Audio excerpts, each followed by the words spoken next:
Hi, everybody. Welcome to English Digest. I'm Tom. Hi, I'm Stephanie. It's our unit on life. We're living now. We're living in the world, and we're not planning to die anytime soon. So we want to stick around for as long as we can. But as you know, the world sometimes has problems, like these pandemics, and maybe there's going to be a big nuclear war, or an asteroid is going to strike us from outer space or something like that, or global warming will destroy us all, or the whales will turn into animals and invade the land or something like that. So what do we do? How do we prepare for the end of the world? We need to have some food stored up at home. Right. Well, I've always had some food storage in my apartment. I grew up that way. We always, had extra food just in case. And I'm glad I have it in Taiwan. We have earthquakes here and typhoons, and with the Wuhan pneumonia that we had to suffer through, I did go out and get some extra food so I could have it in my apartment. So, yeah, it's good to plan in advance and have some money saved too, not just food.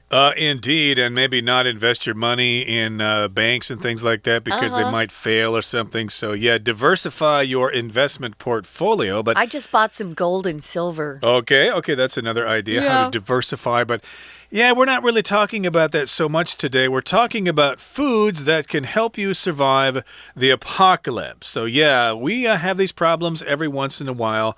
Indeed, there was a big crush on toilet paper back in February or March or whatever it was. Yeah. And sometimes food is difficult to get. Pao mian, sometimes that just disappears really fast. Yeah, it was sold out. Yeah, instant noodles, those can be hard to get. So, yeah, maybe you should have a little pantry in your house or a warehouse with some food and then learn how to rotate it. Rotate it is important. Use some of the older foods and then put new ones in the back and stuff like that so that you can prepare maybe for, 6 months or whatever in the future. Put some dates on your cans. It'll help you remember when you bought them. The food storage isn't just for you. Maybe there are people around you that didn't plan, didn't prepare. So I'm sure we can share. Oh, you can share or you can sell it to them for a very high price. Hey, I prepared ahead of time and you didn't. You could trade, Tom, like toilet paper for some food. Could be indeed. So these are, we're not just having fun with this. This is a real possibility here. Some of the networks and the systems that we rely on may let us down sometime in the future. So that's why the topic for today is foods that can help you survive the apocalypse. So let's get to it. Let's listen to the entire contents of our lesson right now.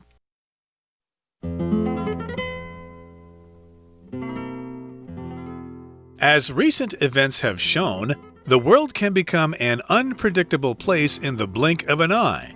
In times of crisis, it's common for people to stock up on food and for good reason. Having an adequate food supply can be the difference between life and death. To store enough food to last us through tough times, we have to understand why foods go bad and how to prevent this. In most cases, microbes are the reason why foods spoil. These tiny organisms, which include bacteria and viruses, can ruin foods when they grow freely. Although it's nearly impossible to totally stop their growth, there are ways to slow it down. Drying foods is perhaps the most effective method of preserving them. When a food is dried and its water is removed, microbes can't properly absorb the food into their cells. Salting foods is another time-tested way to make foods last longer. Salting effectively removes the moisture inside microbes and causes their cells to malfunction. In turn, this creates an environment in which microbes cannot live. Foods coated in sugar tend to last a long time too. That's because refined sugar stops microbial growth dead in its tracks. However, if eggs, nuts, dairy, or other ingredients are present, the food's lifespan will be lower as yeasts and molds may eventually develop. Freezing is another popular way to keep foods from spoiling, as it's simple to do, and the majority of foods freeze well. It's important to remember, though, that freezing only stops microbial growth temporarily. Once the food starts to thaw out, the microbes will become active and begin to cause damage once again.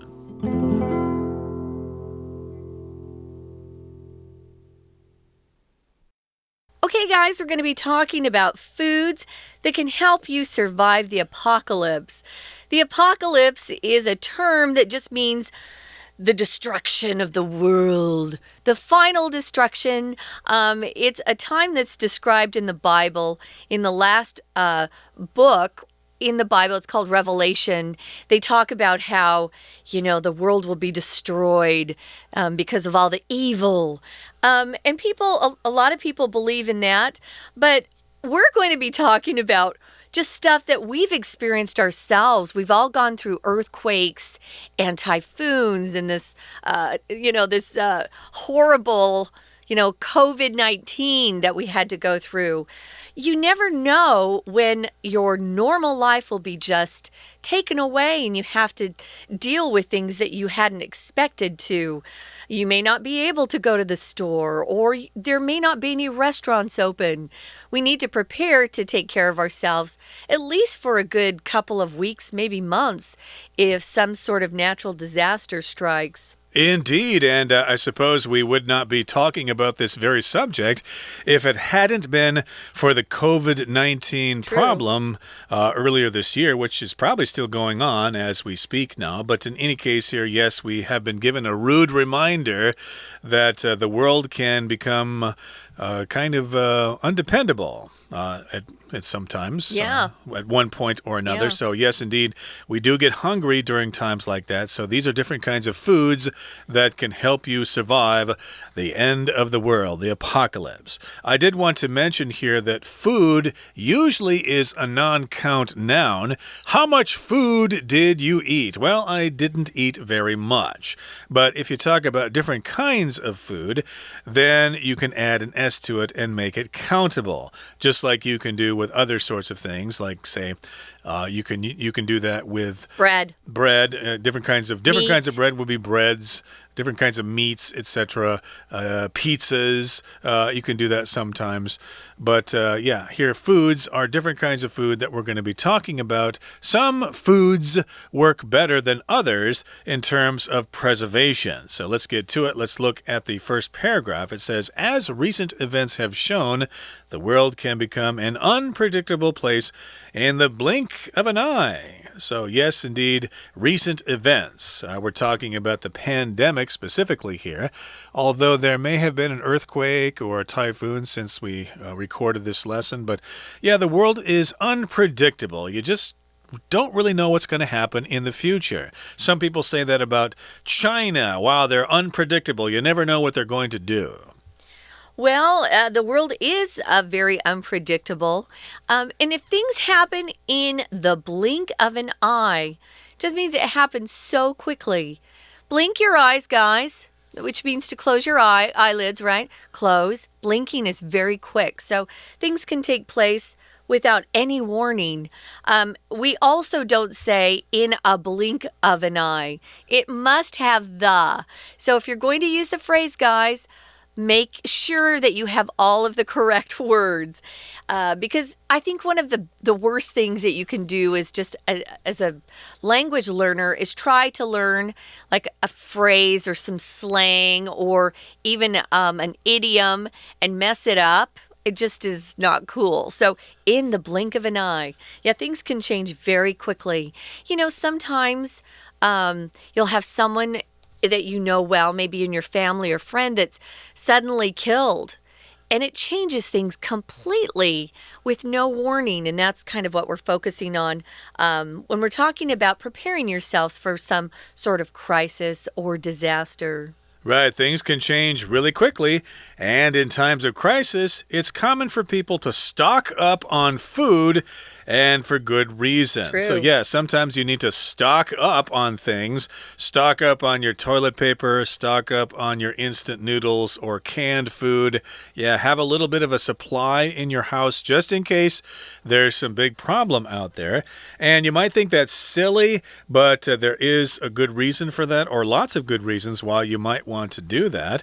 As we all know, having an adequate food supply can be the difference between life and death. So yeah, if you don't have enough food, you're probably going to starve and you're probably going to die. And if you beg for food from other people, they're going to say, well, tough luck.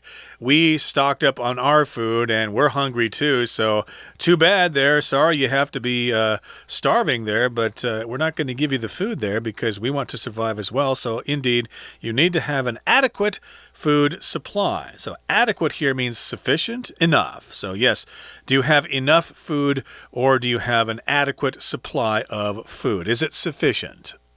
I wanted to mention briefly, guys, in the sentence right before the adequate food supply, it says, and for good reason. You might think logically that someone would say, and for good reasons, because there are a lot of reasons. Right. This, again, is a phrase we use, and you don't want to put the S on it, ever. So, and for good reason. I could say, oh, my little brother got into trouble today and Mom made him go to his room without dinner. And for good reason. So there's a good reason why he got into trouble, but we don't put the S on there. You can have lots of good reasons for choosing the college you want to go to. That's different. This is a phrase we use, and for good reason. Sort of emphasizes what you've been saying. So in times of crisis, it is important for people to stock up on food. They do it, and for good reason. So we're talking about storing enough food to last through this tough time that perhaps you're facing. Tough times refer to times when you're going through emotional difficulties, financial difficulties, medical difficulties. Could be any one of those things, but it's a challenge for you. And sometimes you just have to hold on to get through it. But you've got to be strong enough to go through some really bad conditions where life is pretty tough or rough, you could also say. It can be quite rough. It can be quite tough at times. So we do need to understand why foods go bad, why they spoil, and we need to understand how to stop this or how to prevent this. And that brings us to the midway point in today's lesson. It's time now to take a break, but please stay tuned. We'll be right back. Hello, my name is Shelby. 现在中文讲解。如果大灾难来临，哪些食物可以帮助我们度过难关？标题中的生字 apocalypse 是圣经中天启、启示、预言未来种种的灾难，所以现在这个字呢，也当成大灾难、世界末日。第一段第一句，就像最近事情所表现的，世界变得 unpredictable 无法预知的。predict 预言、预告 predict the future 预知未来，字尾加上 able 形成形容词，再加上字首 un 表示不、无法，未来是无法预知的。副词 in the blink of an eye 表示一瞬间， blink 眨眼，在一眨眼间，时间当然就是很短。第三句 having an adequate food supply 有足够的食物，可能是生与死的差别。adequate 形容词，足够的。adequate payment 充分的报酬，也可以用 sufficient sufficient 是较正式的用字，或者是 enough 来比较口语来表达足够的意思。好，它的相反呢，不足够的就在字首加上个 in inadequate 不足的，所以我们要知道如何保存食物。We're going to take a quick break. Stay tuned. We'll be right back.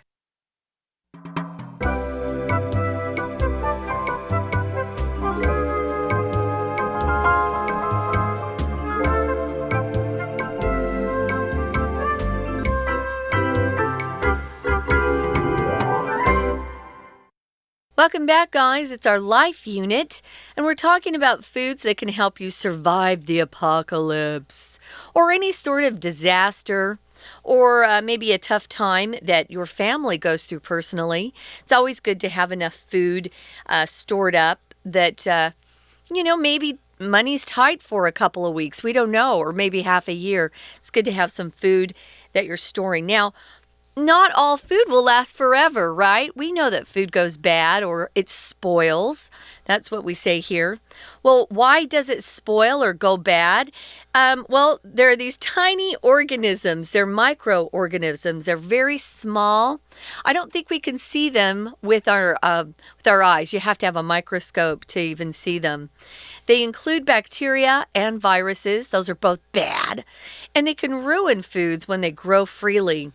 The first thing I think of is bread and cheese here. It's so humid that I can't keep my bread out. I don't like to put bread in the refrigerator because it just takes all the moisture out of it. It doesn't taste very good. But I've also noticed that if I have my bread outside of the refrigerator for longer than 3 days, it starts to grow mold. Mold, yeah. right. The American spelling is M-O-L-D. I think in England they'll add a U there, M-O-U-L-D. So, yeah, you don't want to have moldy food. And, of course, some foods spoil worse than others. Yeah. But, again, the problem seems to be these organisms, which we are calling microbes, which include bacteria and viruses, and they can ruin foods when they grow freely. So, yeah, you don't want to have moldy cheese. You don't want to have moldy bread, etc. And mold is actually bad for you. You don't want to eat that stuff because they can ruin those foods. I guess they're kind of microbes that are floating in the air, and then they start growing on the food and cause problems. So, yeah, you don't want to ruin or destroy the food. Although it's nearly impossible to totally stop their growth, there are ways to slow it down. So, yeah, we can't get rid of those microbes, but at least we can slow them down. Drying foods is perhaps the most effective method of preserving them. So here we've got preserve, which means to protect something and to keep it in its original state or condition for future use. You can preserve vegetables, for example, or fruit maybe even, by preserving them or pickling them, I guess. Yeah, pickling them, which is a system or a method that they use with kimchi. That's pickled. And actually helps the food last for longer. Yeah, you can dry food, guys, by getting something called a dehydrator. That works. So when a food is dried, the water is taken from it. It's removed. So the microbes, they can't really properly absorb the food into their cells. So it protects that food that you've dried from turning bad or getting spoiled because the microbes really can't actually be absorbed. To absorb something means to take it in. For example, if you're learning in school, you're hopefully absorbing a lot of the information and the facts that your teacher's teaching you. Or if you have a sponge that you wash your dishes with, that sponge will absorb water into it, just kind of suck it in. So that drying food actually protects your food from the microbes. Salting food is also another technique that is used. It's time-tested. They used this long ago before we started using ice and refrigerators. They were using salt to preserve, especially their meat, long ago. Salting effectively removes the moisture again, and it causes the cells and the microbes to malfunction. Malfunction means to not work properly. M-A-L, if you see it in front of a word, means bad. So to bad function. So it doesn't work well. Time-tested means we've been doing this particular technique or we've been doing this particular method for a long time. It's worked. It's worked for a long time. Why change? Yep, I have a special way to invest in the stock market, and it is time-tested. I always get money back for my investments, you might hear someone say. So, yes, indeed, the cells will malfunction if there is no longer moisture inside the microbes. So that's why salting is very effective at removing moisture. And in turn, or therefore, this creates an environment in which microbes cannot live. And again, we don't want those microbes because they can ruin or spoil your food. Now, moving on to the next paragraph here, it says, foods coated in sugar tend to last a long time too. So yes, salt is helpful, and now sugar is helpful too, especially if the foods are coated in sugar. You've got like a layer of sugar on the outside, and they'll preserve the food for a long time. Yeah, but sugar's not very good for you, so think about that. Refined sugar means processed sugar, and it will stop that microbial growth. Microbial is the adjective form for the microbes. So it stops it dead in its tracks. This is a phrase we use to say that wow, something was really effective and it couldn't move further. We often, at least when we were growing up on TV, they'd have commercials about killing cockroaches, 蟑螂, which we hate, right? And that particular poison that was being advertised would stop the roaches dead in their tracks. I remember that commercial. So it just completely stops something from progressing. However, if eggs, nuts, dairy, or other ingredients are present, the food's lifespan, or how long that food will last, will be lower.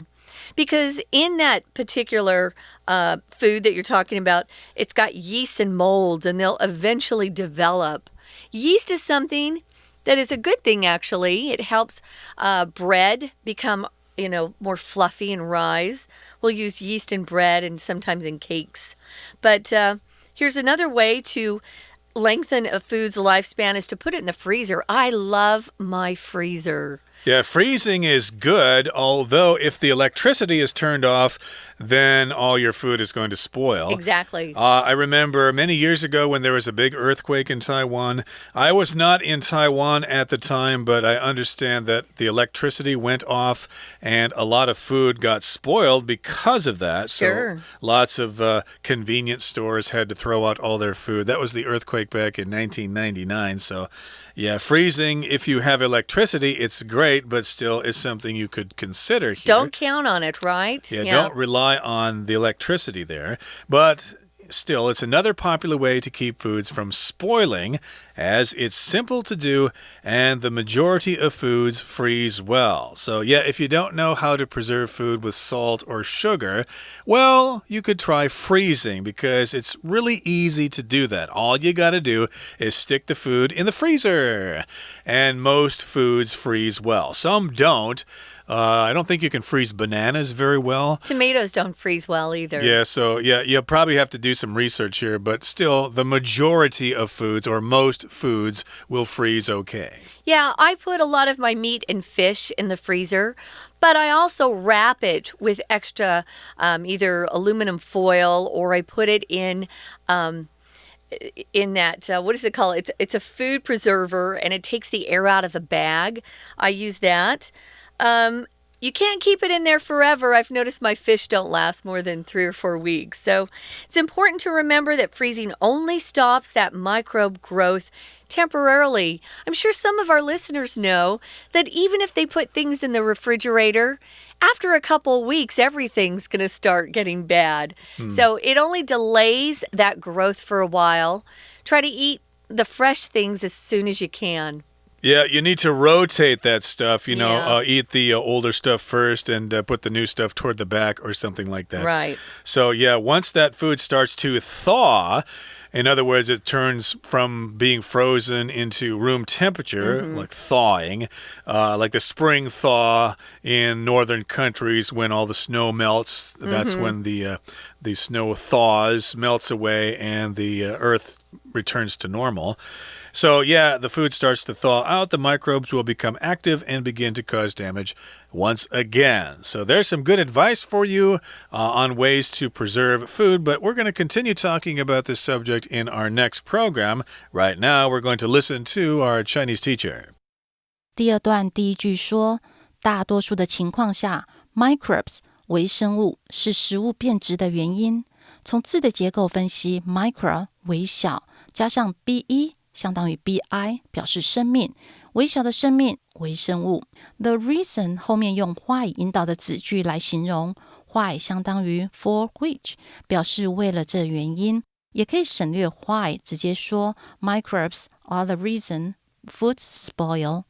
第二句，这些 tiny organisms 有机体包含细菌及病毒， which 形容词子句有逗点隔开，表示是非限定用法。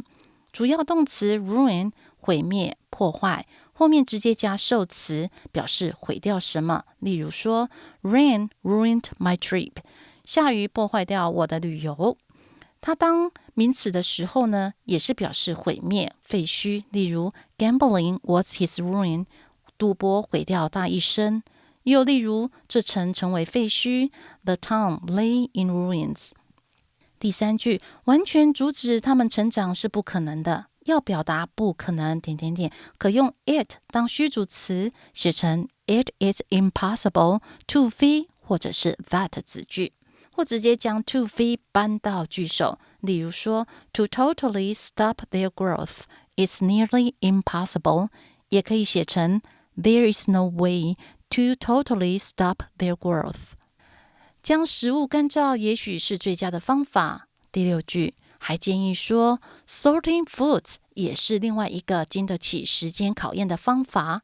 句首 Sorting foods 的 soaked 是当作动词，表示腌制。 Salt down the meat 就是将肉腌制起来。这里有一些 salt 盐的比喻方法，例如说 Eat one's salt 吃谁家的盐，就是在谁家做客。例如 I feel bad eating your salt for a week， 我真是不好意思待在你家做客1周了。或者形容人是社会的中间分子，就是 He is the salt of the earth。 照字面上看他是世上的盐，但要翻成他是中间分子。这段最后一句句首 in turn 表示继而接着。第三段第一句，果糖食品也容易长时间的保存。分词片语 coated in something 表示用什么包裹住。 coated in sugar 用糖包裹。动词 tend to be 表示往往易于，再加动词 last 持续，说明用糖保存食物可以持续很久。下一句，这是因为精制糖可以 stop 微生物成长 dead in his tracks， 这是习惯用语，表示使某物突然不动。其中的 dead 可以省略，只写成 stop something in his tracks， 阻止某人或某事。这句话呢，是阻止微生物的成长。冷冻也是受欢迎的方式，但是它只能暂时停止微生物的成长。我们到最后一句 once 子句中的片语 to thaw out， thaw 是使融化使解冻， thaw chicken thoroughly 完全解冻鸡肉。人的态度变融洽也是 thaw， 例如说 She began to thaw after a long conversation， 在久谈之后她才开始自在起来。而 thaw 后面的 out 含有彻底的意思。另外句首的 once 是当作连接词，表示一旦。而在句子最后面有看到 once again， 它是表示再一次的意思，相当于 one more time。 以上是今天的讲解，谢谢收听。That's it for today, guys, but we have another day to talk about foods that can help you survive should the apocalypse happen. And we hope you'll join us then. For English Digest, I'm Stephanie. And I'm Tom. Goodbye. Bye.